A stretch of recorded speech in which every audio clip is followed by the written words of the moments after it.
Alaikum wa rahmatullah. Good evening and welcome to With the Prophet.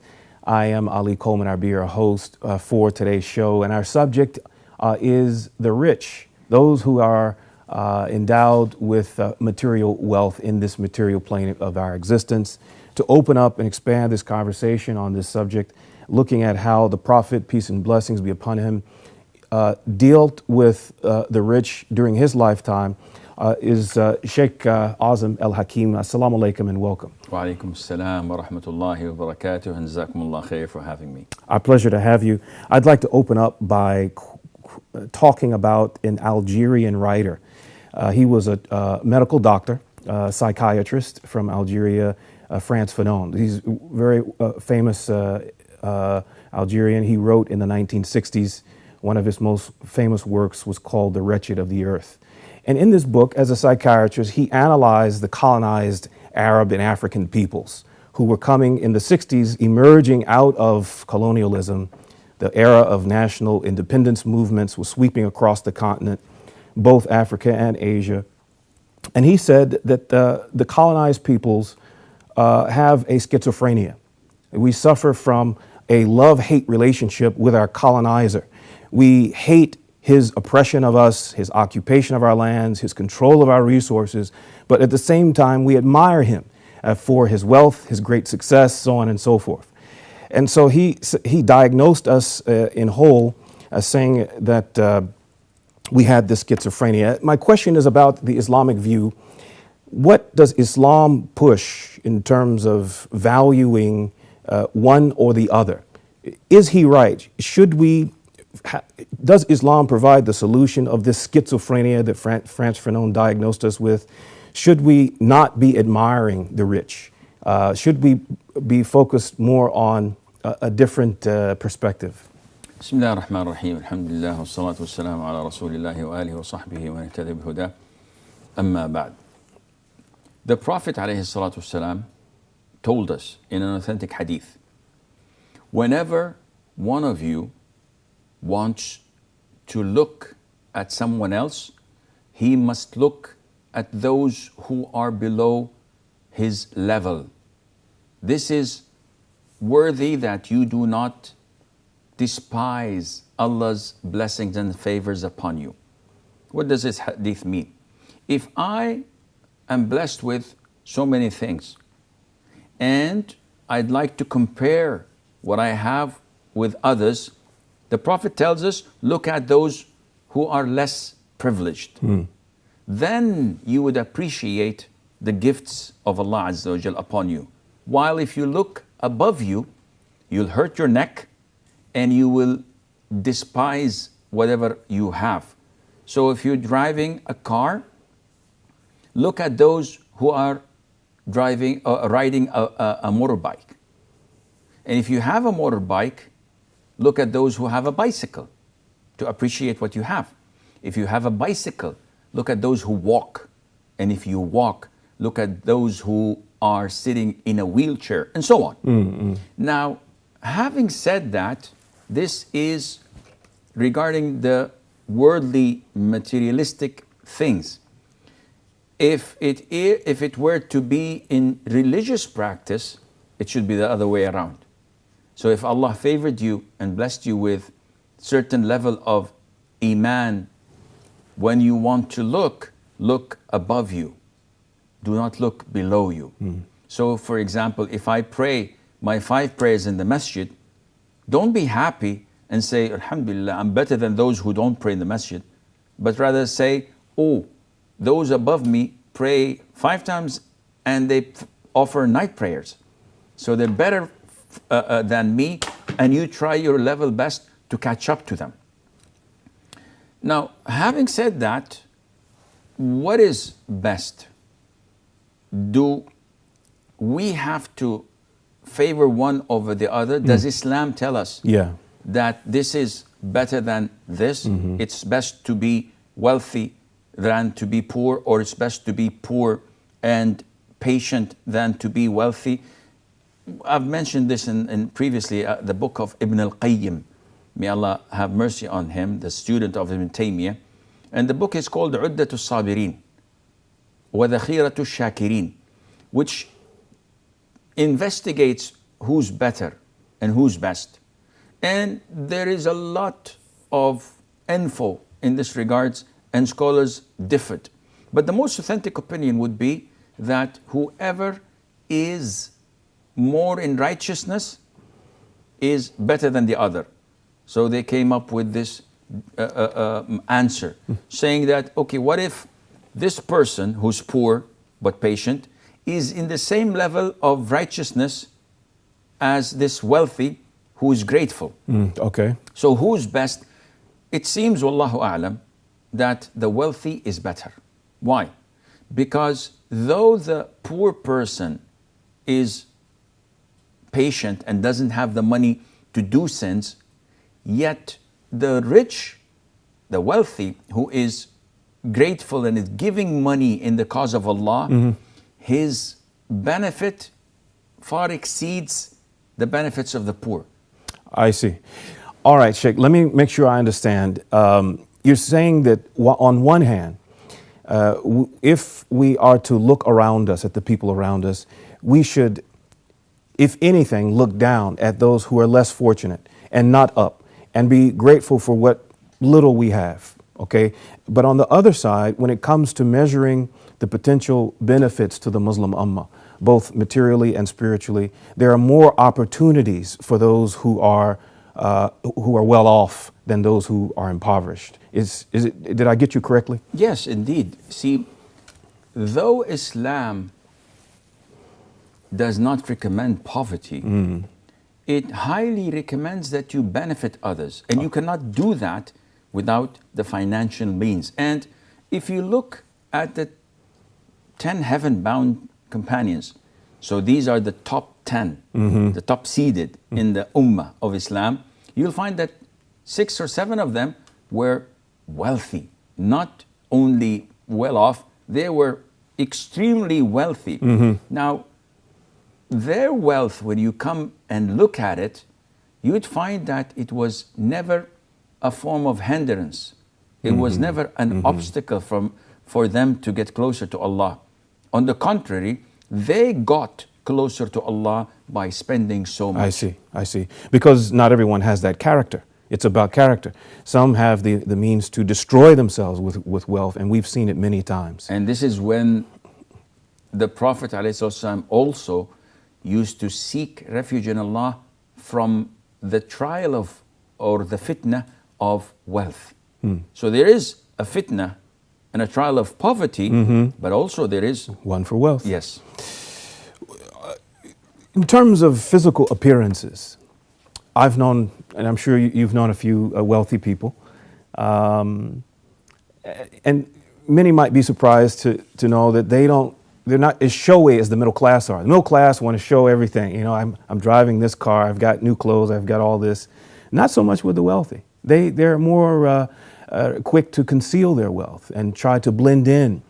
What does what about this subject of our physical appearance when it comes to being among those who are wealthy? See, we have to make a distinction here. Okay. There is a difference between blending in and between showing what is not true. Okay. Why do I say this? The companions who I just talked about, the 10 heaven bound, they didn't stand in a crowd with the way they looked or the things they were perceived by the others. They blended in naturally and they wore normal clothes. There's nothing wrong in that. What is wrong is to give the impression that you're poor, that you're needy. I see. So the hadith of Malik ibn Nadla, may Allah be pleased with him, he said that I came once to the Prophet ﷺ, and the Prophet took a look at me and said, "Do you have wealth?" I said, "Yes, O Prophet of Allah, I do."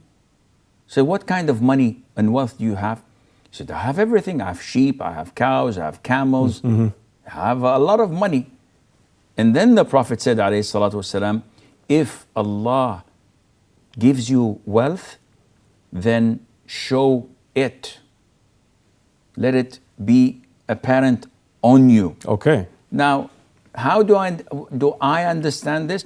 I understand this that Malik, may Allah be pleased with him, went to meet the Prophet ﷺ with torn clothes, untidy hair, maybe signs that he was not at all well off. And the Prophet corrected that. In contrast to what? In contrast to showing off.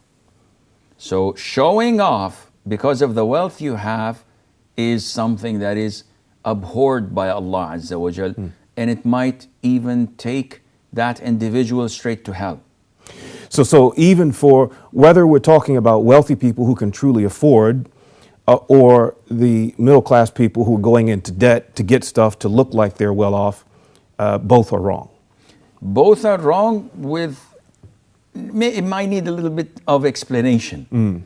Let's get to the explanation. We're ready for our break, Sheikh. We'll come back to continue, inshallah. Assalamu alaikum. Welcome back to With the Prophet. We're continuing our conversation about the rich with Sheikh Azim al-Hakeem. Before the break, we had started to open up this thing about what we call conspicuous consumption. People want to buy the symbolic products of status to show off to the world that they're better off. And the Prophet spoke directly to that. Allahumma salli wa sallim alayhi. The Prophet sallallahu alayhi wa sallam prohibited the wealthy from overdoing it. So usually if you're wealthy, you tend to make that show in the sense that you may cross the line for example, like a person who drags his garment behind him. When it is lower than your ankles, it's sinful.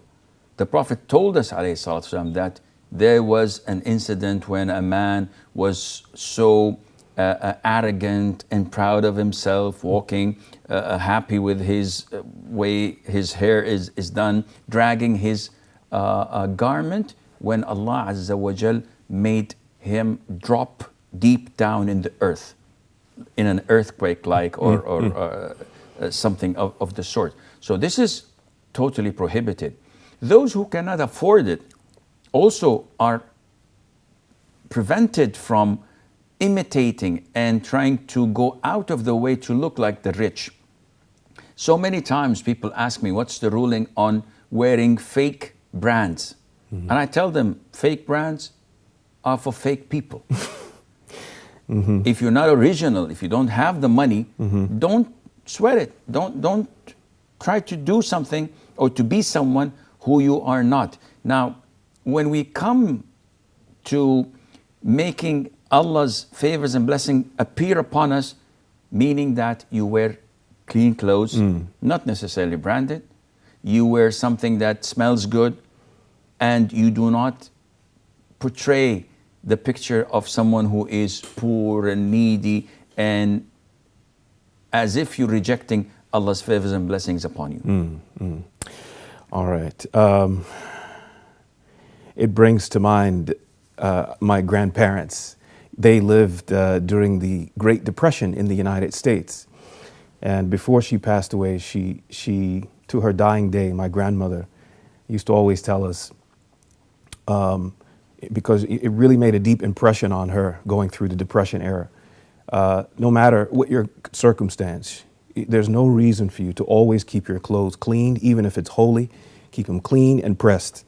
And that was her thing for us. We're talking about deceiving people by making them, trying at least to make them think that we're better off than we really are through conspicuous consumption. Deception is also features when it comes to business transactions. The Prophet, peace be upon him, was careful to instruct business persons not to deceive people in the marketplace. Can you address that, please? The most famous incident, which all Muslims know by heart, "Man ghashana falaysa minna." The Prophet went to the market once, alayhi salatu wasalam, and he saw a pile of wheat, barley, whatever, and he inserted his hand inside this pile. It's grain. So he found wetness, and we know, you know, when grain has wetness in it, it makes it rot.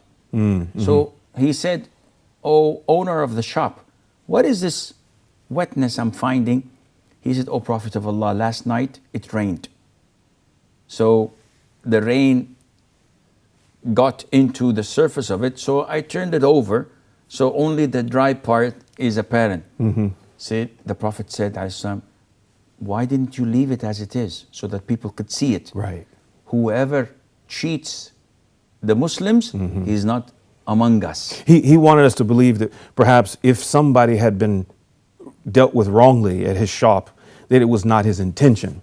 And so the Prophet, peace be upon him, is correcting that, whether it's intentional or not. You have to show the people the defects.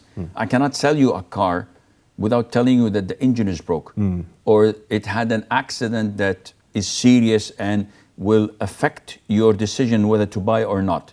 The Prophet used to, alayhi salatu wasalam, go to the marketplace and roam around, checking on people, telling them this is halal, this is haram, teaching them. And he used to address them. And he says to them, "O merchants, on the day of judgment, the merchants will be resurrected as sinful, as people of hellfire, except those who fear Allah, who are righteous, and who speak the truth.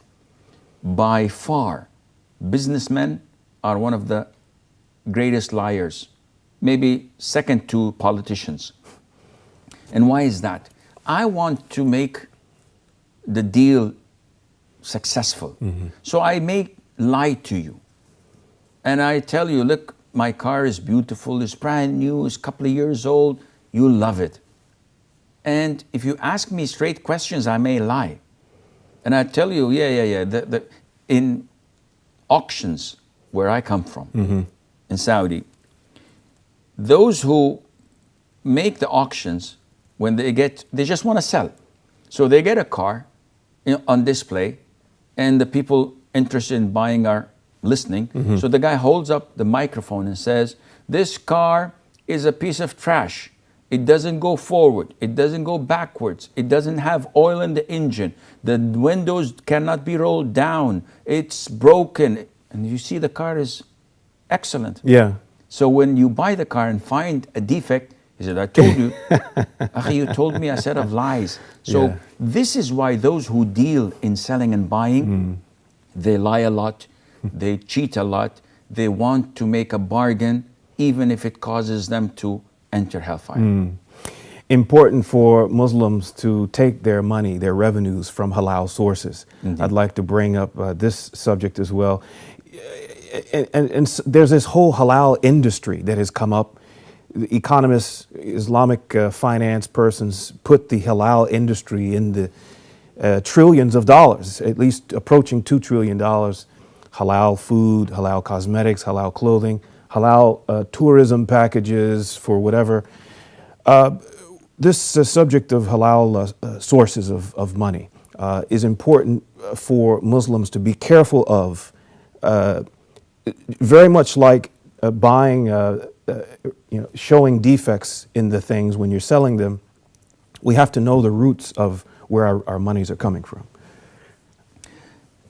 The Prophet told us, alayhi salatu wasalam, that any flesh that grows out of haram income, hellfire is more worthy of it. The issue of halal is like the Pandora box. If you open it, you will find yourself flooded with issues. Not that it is difficult, on the contrary, it's very straightforward. The issue of halal in Islam, it's straightforward. Transactions, when it comes to food, when it comes to everything else, it is easily made. Unfortunately, it's the wealth that corrupts people. See, why would I lie to you and try to sell you something when it is not halal? I would just stick the label on it, considering it to be halal. So I'd sell you fish and I'd say it's halal fish. Well, any ignorant knows that all seafood is halal. You don't have to slaughter it. I'll make a movie and consider it to be halal. At the end of the day, you have belly dancers pretending to be dancing in halal. What is this? They are abusing the terminology. Yeah. When it comes to wealth, the Prophet ﷺ told us in a beautiful hadith, there are 4 things, in another hadith 5, that the feet of the sons of Adam would not move an inch on the day of judgment until they are questioned about. One of them is your wealth, where you gained it from and where you spent it in. So this hadith is scary to those who have wealth. There is a big problem of the source of your income. Where did it come from? Is it enough to spend with the right intention? Or are you saying that we also have to be careful about whoever we're investing in, what products we're buying? It's not just enough to declare a good intention and then to spend the money. The intention has great deal in it, but also the means share the exact portion. So in order for your deeds to be accepted, you have to have 2 conditions. 1, the good intention, the sincerity. Yeah. 2, that the deed is in accordance to the Quran and Sunnah. Okay. So if someone wants to give da'wah, that's a good intention. But if you go to a nightclub and dance with a girl who's non-mahram to give her da'wah, this is the bad means of doing it. Likewise, when making money, if you make money with the good intention, but through the wrong means, no. It's like a prostitute. Working, she's a working girl, working woman, so she claims, and she gains money. I want to put myself through college to be a medical doctor and help people by doing this. This is even better. No, there is a prostitute who works the nights, and whatever she gets, she feeds the orphans. What are you doing? She says, I'm doing good deeds. Yes, but the means were wrong. So do not feed the orphans and do not fornicate. So again, to gain money is a good thing, but where did it come from is most important. And not only that, where did you spend it in? Okay. The 5, did you want to complete the 5? We're almost out of time. I'm not sure if you want to end on that note, or we got about a minute and a half left. Okay. Did you want to go through all 5? You said we won't go through judgment unless we're asked about wealth. Okay. The Prophet said, لن تزول قدما ابن آدم حتى يسأل عن 4, until he's asked about 4 or 5. عن شبابه فيما أفناه, about his youth. Where did he use that youth? About his age, his life. Not only the period of youth, even when he grows old. عن عمره فيما أفناه, عن شبابه فيما أبلاه, عن ماله, about his wealth, where he gained it and when he had spent it, and about his knowledge. What did he do about it? So all of these things I can learn, I can read, I can memorize, but what did I do with the knowledge that I have received? And they're all forms of wealth. Someone can be wealthy in knowledge, with vibrant energy, with health, with wealth. Correct. All of them are great resources that we can use. True. To benefit ourselves and those who depend on us and the ummah at large. Sheikh, thank you so much for being with us, and we look forward to more episodes. Inshallah, I'm hoping to do that as well. That ends our episode for today with our discussion about the rich. We look forward to more episodes with Sheikh Azim, inshallah. Until then, assalamu alaikum wa rahmatullahi wa barakatuh.